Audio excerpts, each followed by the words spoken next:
بسم اللہ الرحمن الرحیم۔ السلام علیکم۔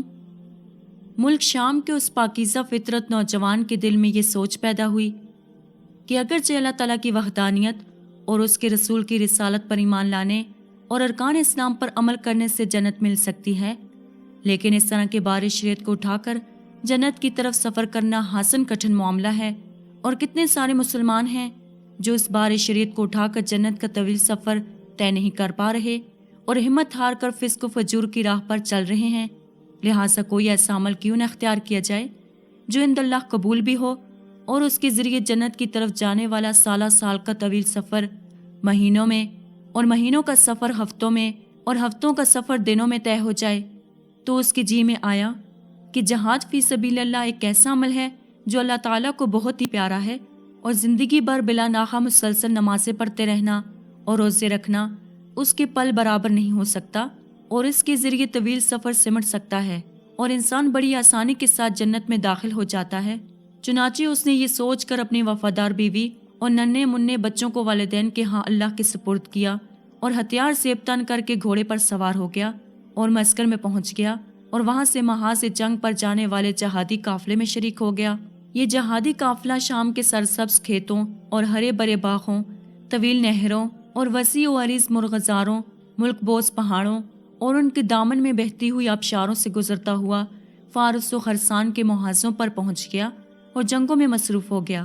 اس نوجوان نے محاذ جنگ پر شجاعت کے جوہر دکھائے اور اللہ کی نصرت و تائید اور کفار کی ہزیمت اور شکست کے چشمودید مظاہرے دیکھے۔ اسے وہاں ایک عجیب سما نظر آیا کہ مہاجرین اسلام دشمن پر حملہ آور ہونے سے قبل کہ اے یونس بن عبید جیسے نیکوکاروں کے رب، ہمیں دشمن پر فتح نصیب فرما، پھر وہ دشمن پر یلغار کرتے ہیں تو اللہ ان کی نصرت فرماتا اور انہیں فتح سے ہمکنار کر دیتا ہے۔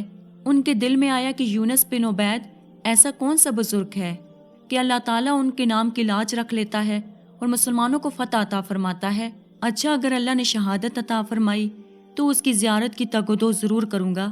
اس دور کے مہاجرین اس حقیقت سے آگاہ تھے کہ جنگوں میں فتح و نصرت سے ہمکنار ہونا ضروری ہے، کہ کوئی مجاہد اللہ تعالیٰ سے شرک نہ کرے، نہ تو اللہ کے سوا کسی کے نام کا نعرہ لگائے اور نہ ہی اس کے سوا کسی سے فتح و نصرت طلب کرے، کیونکہ اللہ کے سوا کوئی ہستی فتح نہیں دے سکتی، اور جو شخص یہ عقیدہ رکھے کہ ہاں بہت سی ہستیاں فتح دے سکتی ہیں تو وہ مشرک ہیں، اور مشرک راہ خدا میں قتل بھی ہو جائے تو وہ جہنمی ہے۔ اس لیے وہ اپنی یلغاروں کے وقت یا علی یا خالد بن ولید کے نعرے نہیں لگایا کرتے تھے، بلکہ صرف یا اللہ مدد کہتے یا پھر اللہ کو نیکوکاروں کا رب کہہ کر اس سے فتح و نصرت مانگتے۔ اس شامی نوجوان کے دل میں رہ رہ کر یہ خیال آتا کہ آخر وجہ کیا ہے کہ مہاجرین خصوصی طور پر فتح کی دعا مانگتے ہیں۔ پتہ نہیں اس بزرگ کے کس عمل کی بنا پر یہ اللہ سے فتح کی امید رکھتے ہیں۔ کاش اللہ شہادت سے پہلے پہلے اس کی زیارت کروا دے۔ خیر، اس عرصہ میں لشکر اسلام مختلف محاذوں پر داد شجاعت دیتا رہا اور صداقت اسلام کے جھنڈے گاڑتا ہوا آگے بڑھتا رہا، اور مفتوحین ان کے عدل و انصاف اور حسن کردار سے متاثر ہو کر حلقہ بگوش اسلام ہوتے رہے، اور اسے مختلف لڑیوں اور مفتوحین ان کے عدل و انصاف اور حسن کردار سے متاثر ہو کر حلقہ بگوش اسلام ہوتے رہے، اور اسے مختلف لڑائیوں میں 4-6 ماہ گزر گئے۔ تو ایک دن اس کے دل میں ننھے منھے بچوں، وفادار بیوی، بوڑھے والدین اور جوان بہن بھائیوں سے ملاقات کا شوق پیدا ہوا، تو اس نے امیر لشکر سے واپسی کی رخصت مانگی، جو اسے آسانی سے مل گئی، اور یہ محاذ جنگ سے واپس ہوتا ہوا عراق کے شہر بصرہ میں پہنچ گیا تاکہ وہاں مال غنیمت سے ملنے والے طلائی سکول سے گھر والوں کے لیے اچھا سا تحفہ خرید سکے۔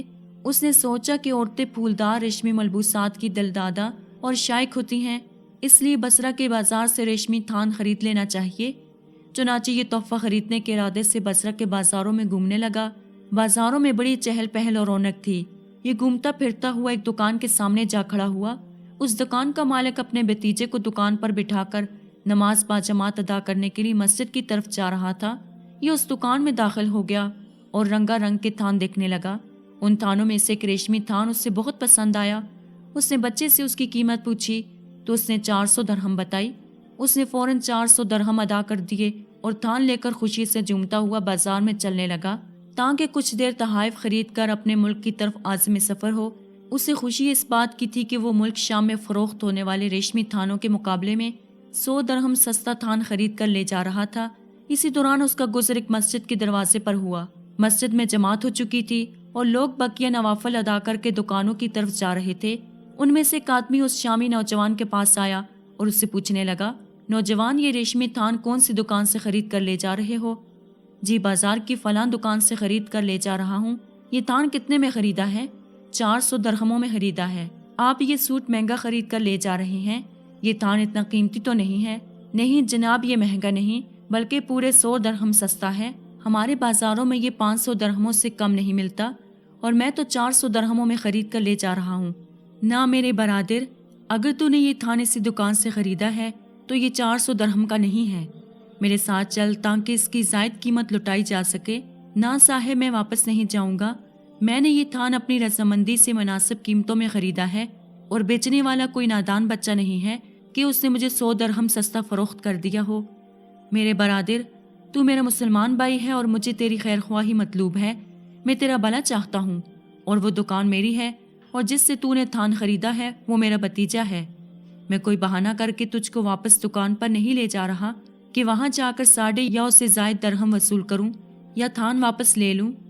میرے ساتھ واپس دکان پر چل اور کسی قسم کا خطرہ محسوس نہ کر۔ یہ شامی نوجوان اس پر اعتبار کر کے اس کے ساتھ چل پڑا اور اس دکان پر واپس آ گیا۔ مالک دکان نے دکان کے اندر داخل ہو کر اپنے بھتیجے سے دریافت کیا، یہ تھان تو نے اسے فروخت کیا ہے؟ جی ہاں، میں نے ہی فروخت کیا ہے۔ کتنے میں فروخت کیا ہے؟ 400 درہموں میں۔ تجھے اللہ سے شرم نہ آئی جو تو نے 400 درہم وصول کر لیے؟ یہ تھان 400 درہم کا ہے۔ میں تجھے بتا کر نہیں گیا تھا کہ یہ تھان 400 درہم کے ہیں اور وہ تھان 200 درہم کے ہیں، تو نے 200 درہم والا تھان 400 درہم میں کیوں فروخت کیا؟ چچا جان، اس نے تھان کے دام پوچھے، میں نے 400 درہم بتائے۔ جو اس کے وارے میں تھے اس نے بخوشی ادا کر دیے۔ اس نے تو بخوشی ادا کرنے ہی تھے کیونکہ اس کے شہر میں یہ تھان 500 درہموں میں فروخت ہوتا ہے اور یہاں اس سے 400 درہموں میں مل رہا تھا۔ لیکن تجھے تو شرم کرنی چاہیے تھی کہ ہماری دکان پر یہ 400 درہموں کا نہیں بلکہ 200 درہموں کا ہے۔ اے میرے مسافر بھائی، اگر تجھے یہ تھان پسند ہے تو تم رکھ لو اور 200 درہم بھی واپس لے لو، ورنہ یہ تھان واپس کر کے کوئی ایسا تھان پسند کر لو جو واقعی 400 درہم کا ہے۔ شامی نوجوان نے 200 درہم واپس لے کر حیرانگی کے عالم میں پوچھا، صاحب آپ کا نام کیا ہے؟ میں مسلمانوں میں سے ایک انسان ہوں، تو نے نام پوچھ کر کیا لینا ہے؟ صاحب تمہیں اللہ کے مقدس نام کی قسم ہے، مجھے اپنا نام ضرور بتا۔ میرے بھائی، میرا نام یونس بن عبید ہے اور میں اس شہر کا عام مسلمان ہوں۔ یہ سن کر شامی نوجوان نے اسے غور سے دیکھا اور کہا، اللہ اکبر، آپ ہی ہیں وہ عبد صالح جس کے نام کے حوالے سے ہم دشمن پر فتح حاصل کرنے کے لیے دعا کرتے ہیں۔ شامی نوجوان کے منہ سے یہ الفاظ سن کر یونس بن عبید حیرت سے سبحان اللہ کہہ کر اس کا منہ تکتے رہ گئے۔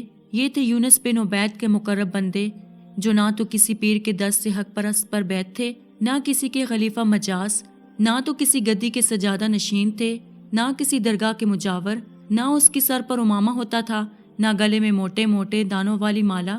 یہ سیدھے سادے مسلمان تھے اور تجارت پیشہ تھے اور اپنے پیشے میں سچے اور کھرے انسان تھے۔ یہ نہ تو نماز پنجگانہ کے علاوہ لمبے لمبے نوافل پڑھتے تھے اور نہ رمضان کے علاوہ پے در پہ روزے رکھتے تھے۔ یہ اللہ کی مخلوق کے سچے خیر خواہ تھے اور ان کی خیر خواہی کو افضل عمل سمجھتے تھے اور اس کے ذریعے اللہ کا قرب تلاش کرتے تھے۔ اور جب کوئی مسلمان مرد یا عورت اس کے پاس ریشمی تھان فروخت کرنے آتے تھے اور اپنی دانش میں مثلاً اس کی قیمت 400 درہم طلب کرتے تھے تو وہ یہ تھان دوسرے دکانداروں کو دکھا کر اس کی صحیح قیمت پوچھتے۔ اگر وہ کہہ دیتے کہ یہ 1000 درہم کا ہے تو یہ ان کو 4 درہم ادا کرنے کی بجائے 1000 درہم ادا کر کے تھان خرید لیتے اور پھر بہت کم منافع پر اسے فروخت کر دیتے۔ اللہ ان کی تجارت میں برکت فرماتا اور روزانہ سینکڑوں گاہک ان کی دکان پر بیچ دیتا اور ان کی تجارت روز افزوں ترقی کرتی جاتی ہے۔ یہ تجارت کے نام پر غریب خریداروں کے کپڑے اتار کر حج اور عمرے نہیں کرتے تھے بلکہ خرید و فروخت میں نرمی اور کشادگی پر تنے کو بہت بڑا حج اور عمرہ سمجھتے تھے، اور ان کی ایسی ہی خرید و فروخت اور سچائی اللہ کو پسند آ گئی اور وہ ان سے محبت کرنے لگا۔ جب اس نے محبت کرنی شروع کی تو جبریل علیہ السلام بھی ان سے محبت کرنے لگے، اور جب جبریل علیہ السلام نے محبت کرنی شروع کی تو تمام ملائکہ کرام بھی ان سے محبت کرنے لگے، اور ان کے محبت کرنے کی وجہ سے یہ مومنین کی آنکھوں کا تارا بن گئے، اور لوگ ان کے نام کے حوالے سے اللہ سے فتح و نصرت کا سوال کرنے لگے، اور وہ ان کی دعاؤں کو ہتھیلی پر سرسوں جمانے کے بمستاق فوراً قبول کرنے لگا۔ جزاک اللہ۔ امید کرتی ہوں کہ آپ کو آج کی ویڈیو پسند آئی ہوگی۔ مزید اسی طرح کی ویڈیوز دیکھنے کے لیے ہمارے چینل کو سبسکرائب کریں۔ خدا حافظ۔